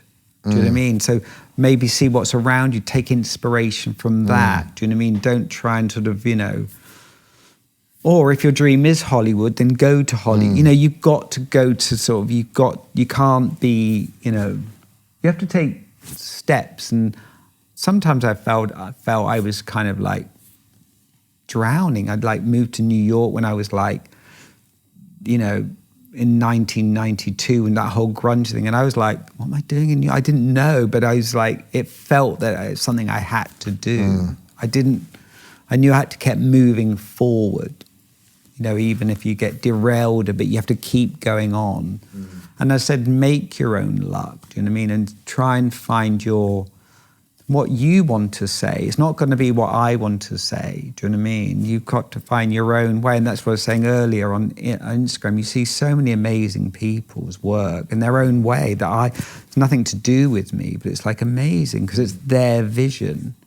And they're not worried what anybody else thinks about it. They're sort of very focused on their world, and you can create these like pages with all your inspiration on. Amazing. When do you feel under most pressure? I think every job I feel pressure. I never go into any job thinking blindly like I can do this. And how do you handle the pressure? Better than I used to. I didn't used to handle pressure well at all. I would really kind of, you know, and I think a lot of to handle pressure, that's why I used to just do the job, go home, watch TV. I used to have to like, you know, pressure's a difficult thing, you know. It's like, you can't lose it. You can't like explode like, you know, you see in movies and be the diva and all that. You have to try and channel your energy and make it productive. And it's hard, you know what I mean? When you feel like things aren't going to plan, timing's wrong, or people aren't, you know. I suppose I overly now, with the shows becoming bigger and more models, I prep it more to make sure that less pressure on the day. Yeah, that I know that, you know, even if things go really wrong, there's 16 hairdressers that know what they're doing. So if I work that out, 16 times 80, that's maybe 8. Maybe they could do 8 or 9 girls if it came to it. If no one else could do that, I sort of really work out. I'm not like, oh well, it's fine. It could be all right. So the prepping takes the pressure off. Yeah. Well, it's like, you know, saying when doing Gaga, the prep took the pressure off. There was like the wigs as she walked in, and she's like, oh great, you know, she was like, I'm sorted here. Yeah. Do you know what I mean? Adele, all the hair pieces on blocks, all blown out, set that look like her hair. Got it. Stick it on. I love it. Do you know what I mean? And then then the pressure's gone. Then you can create. Do you know what I mean? Because you know, you're ahead of the game. You're ahead of the game. There's no point like working out when she works in and going, oh, I love your hair, Adele. Da, da, da. You know, it's like, you know, I was like prep. And I know people sometimes on my team think, God, he's over. Like, I'd be like, is that root right? She's more red at the root. The ends aren't so like, and I'd be looking at a little Instagram picture of blowing it up, seeing how much red's at the end of her hair.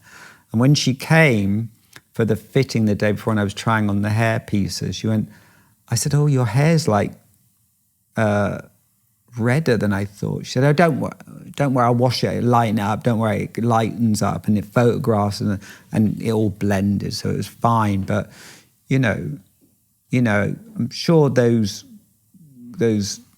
people like that appreciate that because they know you've thought about it. Of course. And is there anything you hate about your job? Well, I'd imagine you travel a lot. Is that something that you're still into?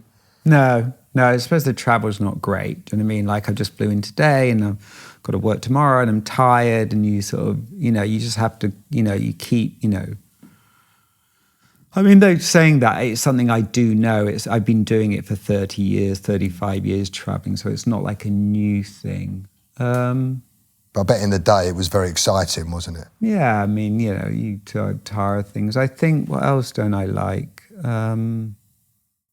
Yeah, I still really enjoy doing it, to be honest. I still get a kick out of when I create something and I think it's really good. I mean, I think it's good. It doesn't matter. I think if it was done, like the story I was telling you about my mind, if it turns out, I'll be like, yeah, that was great. From conception to the end, I got it to the point that I wanted. And I'm lucky that I'm given that opportunity to do that, kind of be given that sort of carte blanche to do things now. Do you know what I mean? So, but if that all works out, I'll that'd be good. Do you know what I mean? Sort of thing. And what's left for you to achieve, or what do you want to achieve? What's left for Guido to achieve? Well, I'm actually working on a hairline, but not my own. And I can talk about it, but I can't name the brand. So that's interesting to start something off from kind of scratch and create this kind of the whole thing. And, I worked with Redken for many years, but this is like much more like coming up with a concept and and working with the brand to develop that. So that's kind of interesting. It's like another new kind of experience. I think really achievement-wise, maybe, not so many kind of things, but it's like, as I said, I can still, whatever I do, if it's a good job, I think, oh, that's an achievement. Do you know what I mean? I can get off on daily kind of, it doesn't have to be such big things. What's your view on the success of the Charlotte Tilbury brand? Amazing. I love the way Charlotte I've known since the beginning of time, and she always had that in her, like when you said earlier about people and their kind of goals. She was always had that strength of character to sort of forge forward, do you know what I mean? And that kind of something in her, sort of, it's her that's made that brand, do you know what I mean? It's her like energy and her kind of work ethic that's made that brand so successful. I heard that she sold 75% of it for 1.2 billion. Wow. It's incredible, Amazing, isn't it? yeah. Do you think there's a huge opportunity for Guido to have his own product line? I mean, I'm not really interested in doing that. You're not? No. I mean,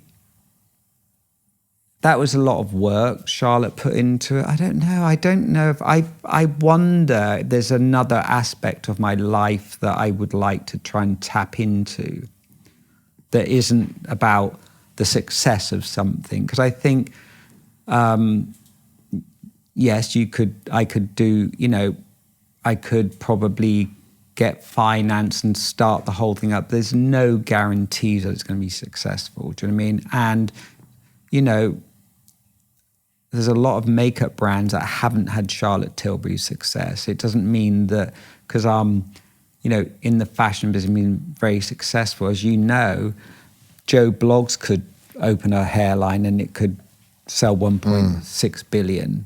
Now people aren't so kind of like, you don't have to be the hair expert anymore. It's just if you hit the right marketing and the right avenue, people will sort of believe it. Do you know what I mean? I think it's more about for me, it's more about personal satisfaction and personal, not introspection, but to sort of feel just happy with myself. I don't think having a hair brand that's made 1 billion would be, I wouldn't be like, oh. I mean, yes, you could, but you just buy more, don't you? I mean, I feel lucky enough to achieve what I've achieved, and no, I'm not anywhere near that kind of financial thing. But finance has never been a driving force in me. You know what I mean? I feel happy that I can pay my bills and I have a nice life and I can go on holiday, but I don't have this desire to have so much. It doesn't. I mean, I've met so many people who have so much, and their money's never impressed me. I've never been impressed by people's wealth because it doesn't equate to happiness, wealth. And I think we're kind of living in a culture now that we think that is the case. That's what we're taught, that if you have this, that, you're going to be happy, which I feel is a mistruth. What do you think the secret of happiness is? being true to yourself, do you know what I mean? And true to who you are, and finding out really, I think you owe it to yourself to find out who you are by the time that you kind of leave this place, do you know what I mean? And sort of try and find what makes you really happy, you know. Find something you love to do. Is that important? Well, I think I found something I love to do. Do you know what I mean? I do love it, but I do love, you know, cooking a dinner and being with my boyfriend and his 2 dogs and my cat. You know, there's a happiness of that kind of, when all the animals are running around eating their dinner and you're eating your dinner and having a glass of wine. It's like, well, what kind else of you it. need? Do you know what I mean? I mean, yes, you could do that on a boat and you could do that on a private plane, but it's like those. I don't know. It's never been my kind of. Money's not really been my thing. So would I like a hairline? I mean, if someone came to you with the right deal and they felt like the right partner, would you give it a whirl? Yeah, I mean, as I said, I have got this thing that's happening at the moment, and it's like, it's really interesting. But it's not my own line. It's not my name on it. I think I probably would have done it before if it really was. I think you either have that thing in you. You get people that want their own product lines, don't you, very early on in their careers, and it's a passion and they go for it. Do you know what I mean? I think if I was going to have gone for it, I'd have gone for it, because so many people have said, are you going to do a product line? I've never been sort of like, you know, personal one. No, it's not really, because I think it's like, you know, how much work it is really. Do you know what I mean? God, yeah. And even doing this one now, it's a lot of work and I'm enjoying it. And I hope, you know, it's going to be great. But no, I mean. And what, if you only had 3 products in your kit, what would they be? My hands. Your hands? My hands are really, you know, it's like, you know, I suppose a tail comb. What about hair products? Oh, hair products. What would they be? They would be like... You said Murray's earlier. Yeah, Murray's, like school. a black and white. Do you know what I mean? I love black and white because it kind of reminds me of... that smell. Yeah, reminds me of like when I first came to London, and, you know, I still like... I got it in my head today, actually. Nostalgic. What else would I use? I would use hairspray. Which one? Elnet. Elnet. Classic. Another classic. Classic. And what else would I use? I don't know. Those 2 things I kind of use the most. I'm not a big like product junkie. Do you know what I mean? I'd kind of like few products. I mean, I do like the Colour Wow Dream Coat thing. It smooths the hair. Do you know what I mean? I do like the Orbay texturizing spray. That's a good one. That's a sort of, you know, backstage, that's a go-to. Do you know what I mean? So I suppose those products, yeah. Do you know what I must say, which has got nothing to do, but while we're talking about hairdressers, one of my biggest complaints about hairdressers I work with is they never look at the person in the mirror when they're doing their hair. And it's like my biggest bugbear. I said, how do you know what they look like, what you're doing? And hairdressers tend to like get so caught up in technique that they don't know what, because really what you're doing is, when you're doing my kind of hairdressing, is you're building a character, right? So you have to look at the face and know what you're doing. And hardly, I would say 99% of... Why is that, do you think? I don't know. I think it's something to do with the confrontation, or they don't know what they're building up. And I sort of go to them and I go, look what happens when you do this, and look what happens when you do that. Can you see the difference of the faces? And they go, yeah. And they go, you've got to look in the mirror all the time, because every time you touch the hair, it changes the face, and you have to decide what face you want. And it's like the funniest thing with hairdressers, and it's a kind of like across the board, but it's a funny thing. Even like the best hairdressers I work at, they don't look at the face to see what they're doing to the face. And I always try and and I said, turn the profile and see when you do that, what it's doing to the face. And it seems like a very obvious thing, because when you think of hairdressing back in the day, they're building shapes or cutting shapes to suit a face. I think back in sort of 50s and 60s, it was they would create shapes to flatter and enhance a woman's face. And I don't know, it's and there's always a mirror in front of you, right?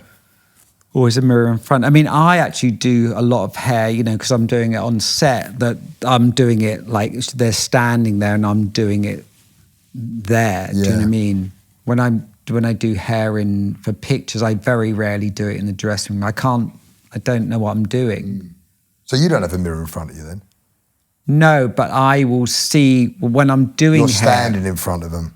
But when I'm doing hair, I kind of will say you're the model. I would be looking to see what it does when I change the hair, what it's doing to your face. You're aware of it. So then I say, do I want the face to look longer, or do I want to bring it in or wider, or what does it look like when it comes down? And I quickly do it to see what I want to create. Do you know what I mean? So I can't. To finish a model off in the dressing room doesn't make sense to me, because when she walks on set, you don't know what she's going to do. Yeah. So how can you create? You have to see what she's doing to then create the right thing for her. Do you know what I mean? So I do 60%, or one of my team does. I'll walk in and say, oh, let's, I don't know, tissue set it. Get that texture in the hair while the makeup's being done, or I don't know, blow dry it and put pins in it, set it like that, and then just bring her in and I'll do it all on set. So I've got the kind of raw material, and then I'll create it all there. Because otherwise I don't... And most hairdressers like to finish it all up, but how can you? So it's funny. But, the mirror thing's funny at shows. It's So you said before we started the interview that you felt like you was at a crossroads in your career. Have we touched on that? The crossroads. I think maybe we did a bit in sort of saying that, even though I love what I do, I am thinking I'm 60 now, so you do start thinking when you're 60, what, do you just carry on? And how long do you want to carry on for, Guido?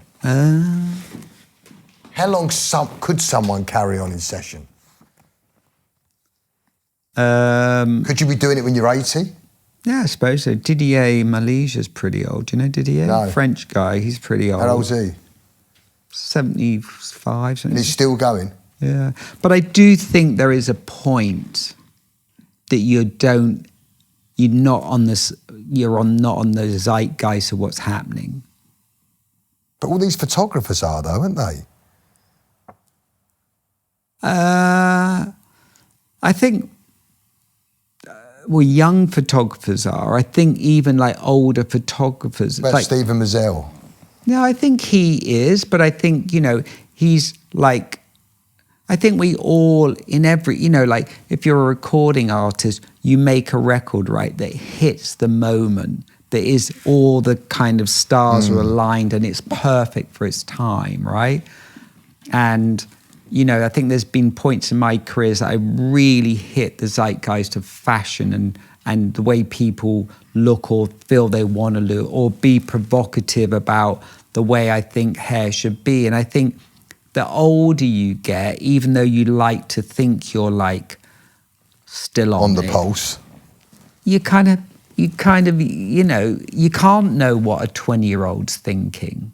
Do you know what I mean? Because that person's 40 years away from me. And even though I can look at them and think, I get them, I don't really get them, because they're doing it in a certain way. And I don't know that nuance as well as I did when I was 20.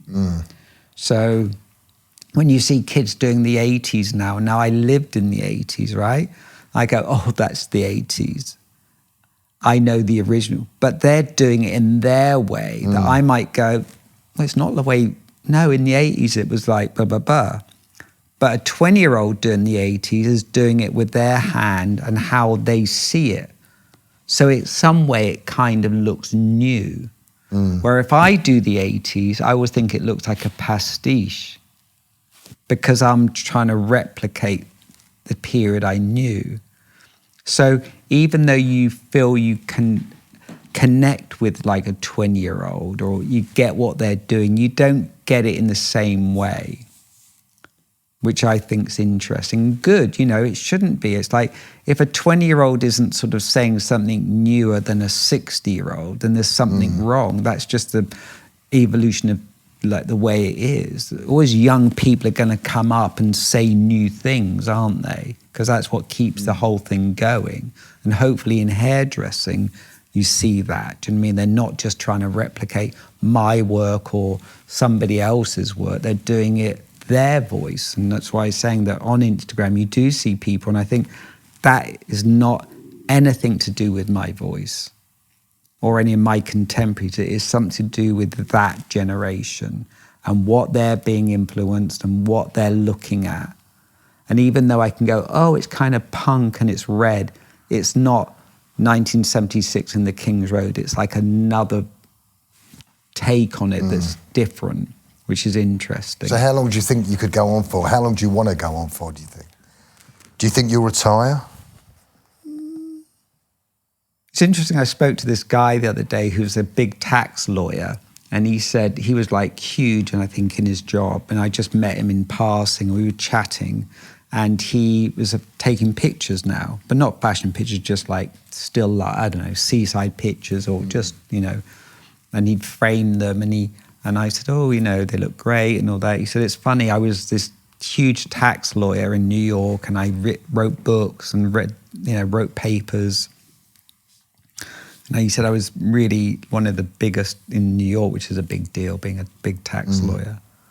And sure, all that went with it was a lot of prestige. He said, now I'm just a photographer doing pictures and nobody knows me. It's like completely like nobody cares who I am. I'm just doing this. And he said it's been a really kind of refreshing way to reboot my life. Do you know what I mean? Even though you see yourself. Sometimes I think people hang on to a certain part of their life for too long, which I don't think is a good thing. I think it's always good to know when to sort of shift it. Because I think sometimes our egos is still like to hang on to the bit that keeps us kind of like, oh, you're da-da-da, you know what I mean? Or you're this, it's something that's quite hard to let go of that. But when people do let go of it, I'm always very inspired by that they can let go of something they were very good at and they just move on to some, and they might not be so good at it, but they just moved on. So is that something you'd like to do you think? I would, yeah. I would like to, I think it's healthy. Do you know what I mean? I think listen, I've still got a couple of projects in my mind that I'm not going to do that tomorrow, but I still would like like the thought of it. Yeah, I love that idea of sort of like being able to sort of, bake bread and just like, you didn't, I don't know if it's good to do one thing all your life. Do you know what I mean? I'm always inspired by people who, whatever it is. When you look back on your lustrous career, what are you most proud of? I'm proud of probably quite a bit of it, actually, without, still, it doesn't seem that long ago that I was in my hometown not knowing what I was going to do.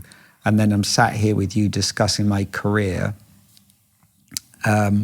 which is flattering to be asked to discuss your career that has an importance to people maybe, or people can take something from it. I feel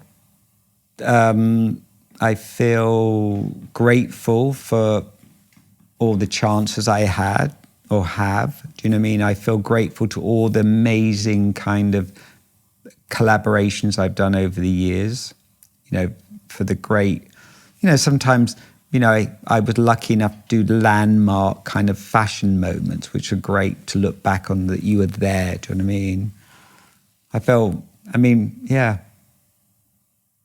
My books I'm proud of, and I feel, but I suppose what I would say to people starting out or in the industry,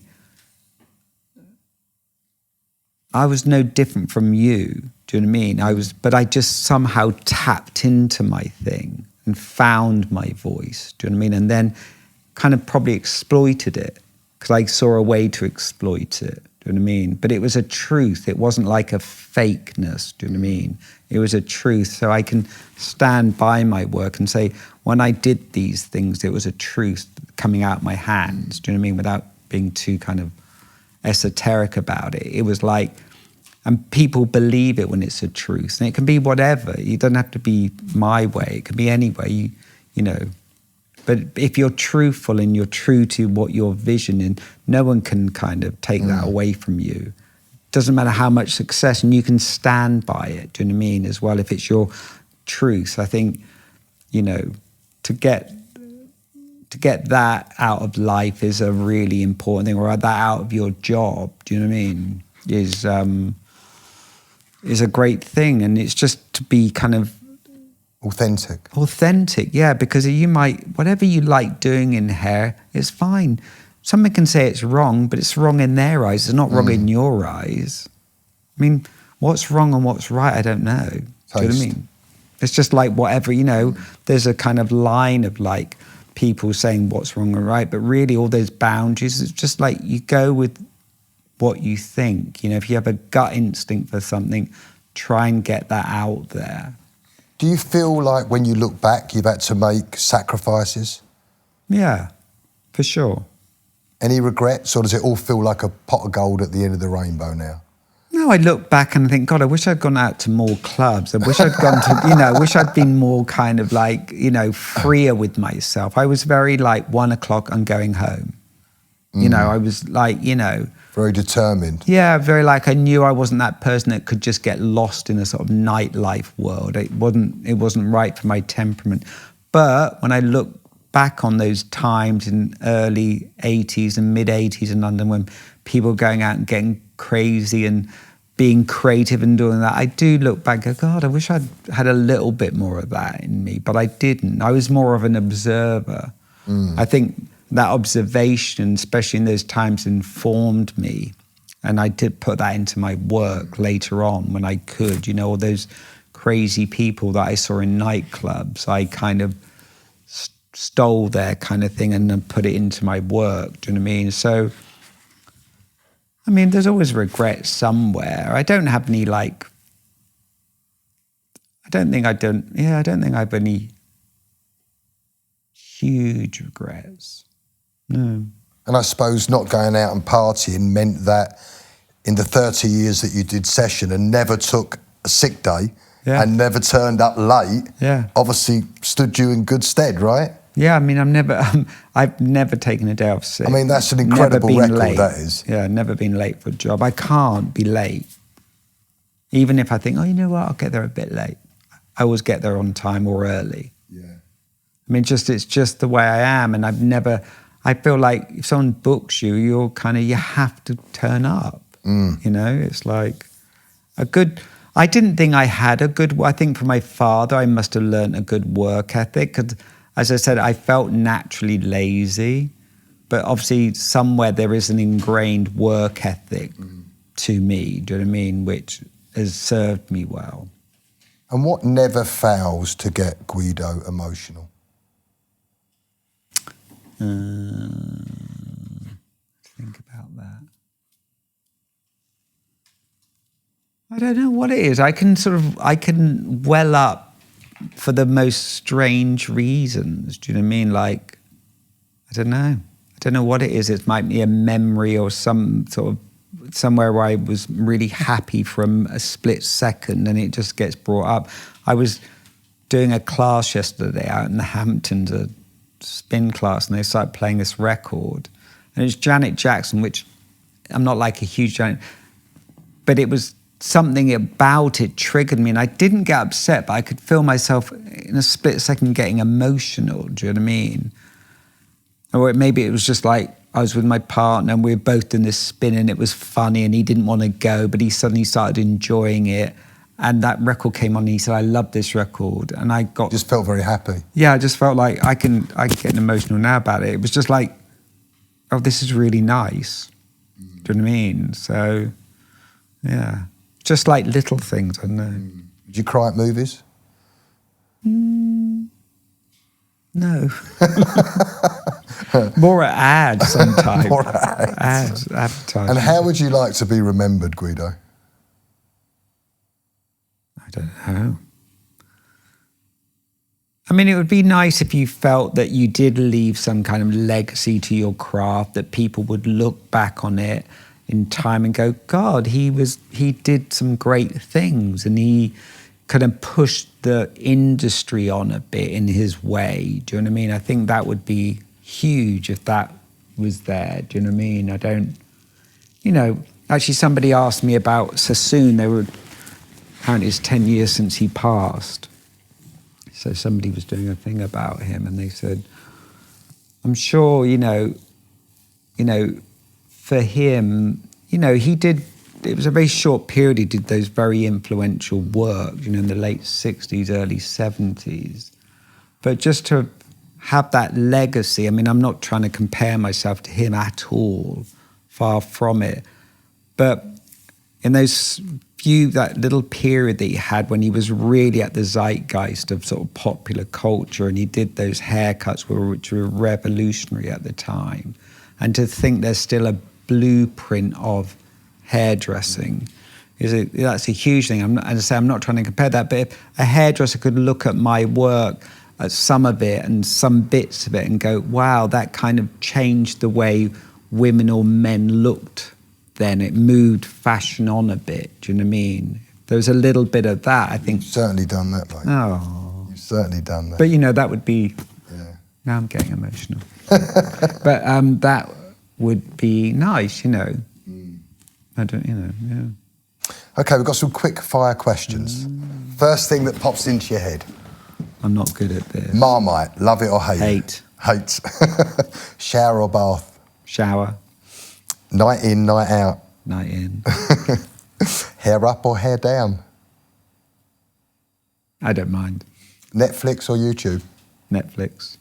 Apple or Android? Apple. Movie or series? Series. London or New York? I'll straddle both, I think. Dress down or dress up? Dress down. Nicky Clark or Lee Stafford? Oh, Lee Stafford. Guido, it's been an honour, mate. Thank you very, thank very you. much. That was very nice. It's all right. It's all right.